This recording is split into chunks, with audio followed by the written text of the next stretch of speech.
Today, on Pat's Car Garage, how to remove the door panel. Quite easy, follow this procedure. So first you remove this little guy and you just gently pry it out with a screwdriver until you can grab a hold of it, and you just yank it out.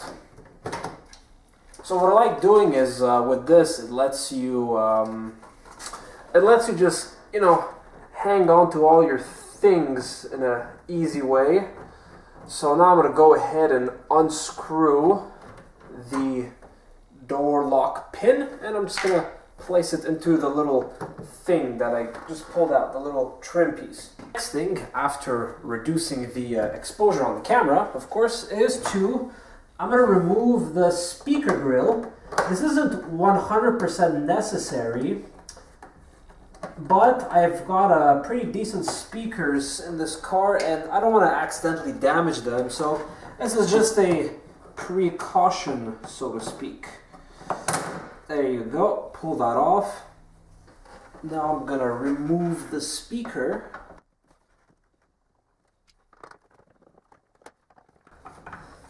And I'm gonna hold on to the speaker as I pull it out, not to accidentally do something dumb, like drop it or poke my screwdriver through the speaker cone. Yikes. Okay, next thing, just gonna remove the door lock trim. Just take a screwdriver, unscrew the screw, and remove the plastic trim piece. Don't lose the screw, etc. Next, there's one big screw right above the door handle, which you gotta unscrew.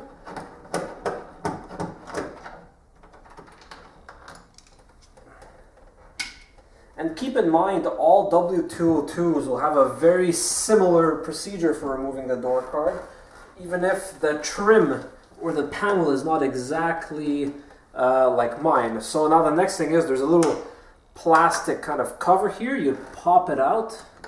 And if I seem really white on the camera, it's because I got a big ass light shining right on me. The joys of working at night, of course. Then you take a screwdriver, and now you gotta sort of stick it in there, and you gotta find the screw,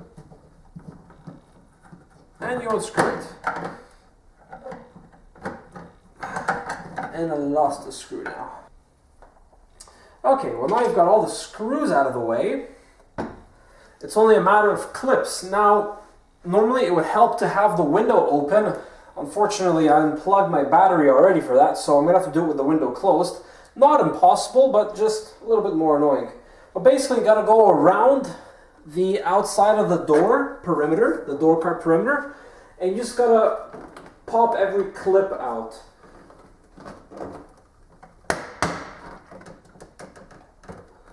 So you can do it by hand, but if you can't pull it out by hand,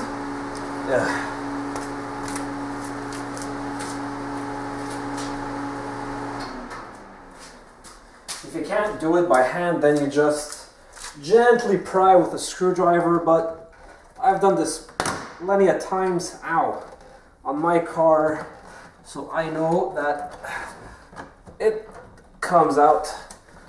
There you go. I don't have any back here anymore, but I will have one right here. Yeah. And then it comes off. Now, unfortunately, sometimes one of the clips stay inside the door, and if that's the case, this clip is busted because there's no way of removing these clips without accidentally screwing them up, because you basically gotta grab some pliers and pull them. So make sure you got a bag of spares. I can hear 1, 2, 3, 4, 5, 6 spares, but again, cheap at the dealership, and just order a bunch so that if you end up doing this again, it's not the biggest deal. Of course, you might get lucky tonight, and I'm going to try prying the clip out. Although I've got spares, never hurts to have... Oh, well there you go. I pulled it off without damaging it. So of course here on Pat's Car Garage I've got the rich tradition of ghetto rigging solutions to problem. This vapor barrier is not the original vapor barrier, it is actually a shower curtain doubler because, you know, same grade of plastic, who gives a shit? I paid $5 for a huge shower curtain and cut it into the shape that I needed, glued it back on. However, I did screw up with the with my choice of adhesive. I used like a really good grade of regular silicone, the stuff you would use to caulk windows and whatnot. Unfortunately, it's not as sticky as I would hope. It's a great seal. I have not had any leaks, but it's not the right thing, so I'm going to go out and buy the real thing and actually redo it. But at least, you know, it hasn't leaked, so the shower curtain works. It hasn't, you know, shrunk in the heat or anything like that, but I will have to buy a proper product for this. But now what I'm going to do is we're going to go into advanced mode. We're going to actually drill out the door handle holder, I guess you would call it.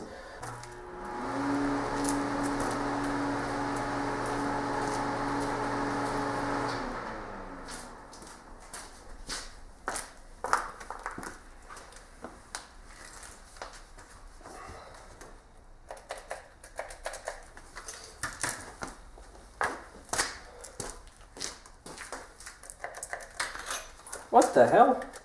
Is my fucking drill dead? No. My 20-year-old drill. It can't be dead. Okay, looks like my drill is not dead. But I've got another problem. Okay, so apparently my problem was not with my drill, but with my extension cord. I didn't film me drilling the thing because I needed my extension cord for the drill. Which means I couldn't have the light on, which means you wouldn't have seen it. Anyway. Time to peel this back. See, as you can see, this is not sticky at all, which is obviously a problem. So I'm gonna have to spend some time to fix that up and do it right.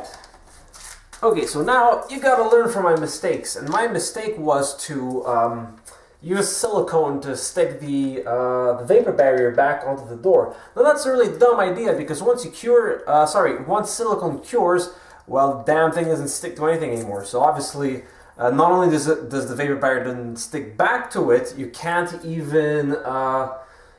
It's actually pretty hard to remove because to metal it will stick pretty damn well, but nothing new will stick to it. So to remove it, it's actually fairly interesting. Because how do you remove silicone from the metal, from the painted surface without damaging it? So what I did was I used a little metal wire brush like this, and I put it into the drill, and I had it spinning against the direction of the brushes. So you don't want the brushes to be digging into the metal because that's just gonna obviously ruin the paint. You want the brushes to be skipping off the metal. That way it's not actually gonna ruin the paint. So if you're careful with this, you don't put a lot of pressure, you can scratch off all the old silicone, and this might be a great method of removing silicone from other surfaces. I mean, I don't know, I've never had to silicone anything else in my life before. So basically, this was a great method to get all the old silicone off. Once you have a clean surface, clean it with rubbing alcohol, and then here comes the newest idea on how to stick this stuff on properly, the vapor barrier on properly. That's what you want to stick on. So what you need is butyl. Now in Canada, butyl apparently is hard to find. Normally you just go to any car parts store and they'd have it. Unfortunately, that's not the case with butyl, as it seems. So what I did was I got a little bit creative and I got a roll of well, I mean, it's butyl tape, but it's just, you won't find it at the car section at your local hardware store. I found it in the RV section where they sell like the kit to install like an air vent on an RV. Basically, this tape comes with it, and it's not the best butyl in the world. Like the Dynamat that I added is a lot better butyl, but it's good enough. You know, it sticks and it's weatherproof, and that's what you need. But basically, the tape that it comes on is way too thick, so with a utility knife, just cut the tape in half, and then you'll have enough on one roll to do both doors. I already did the other door, so I'm going to do this one. I'm going to apply the butyl tape to it. I'm going to show you what it looks like on the camera. I'm not going to film it because that's just boring. And then the vapor barrier is ready to be stuck on. Okay, so now the butyl is all around the door panel, and it's just time to install the vapor barrier. So I got the vapor barrier here, and now it's just a question of sticking it on. And the nice thing is that it will be not a permanent situation, but it will actually allow me to remove the vapor barrier should I have the need in the future. So I just gotta pass the speaker wire connector through here.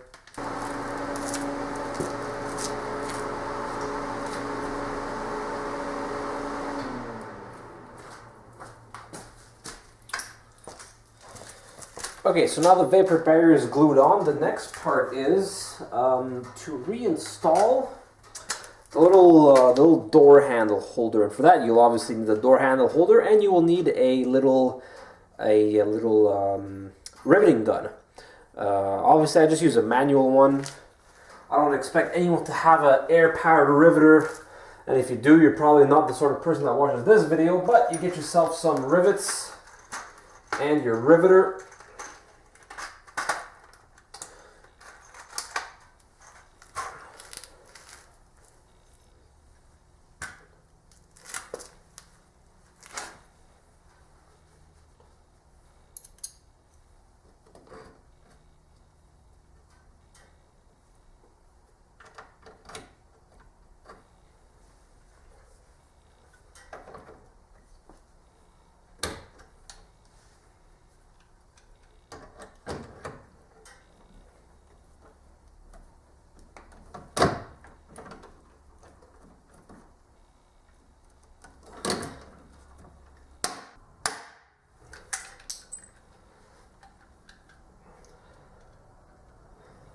And there you go. That's nice and solid. Gonna run my finger around the bead just one last time to make sure it's stuck on well.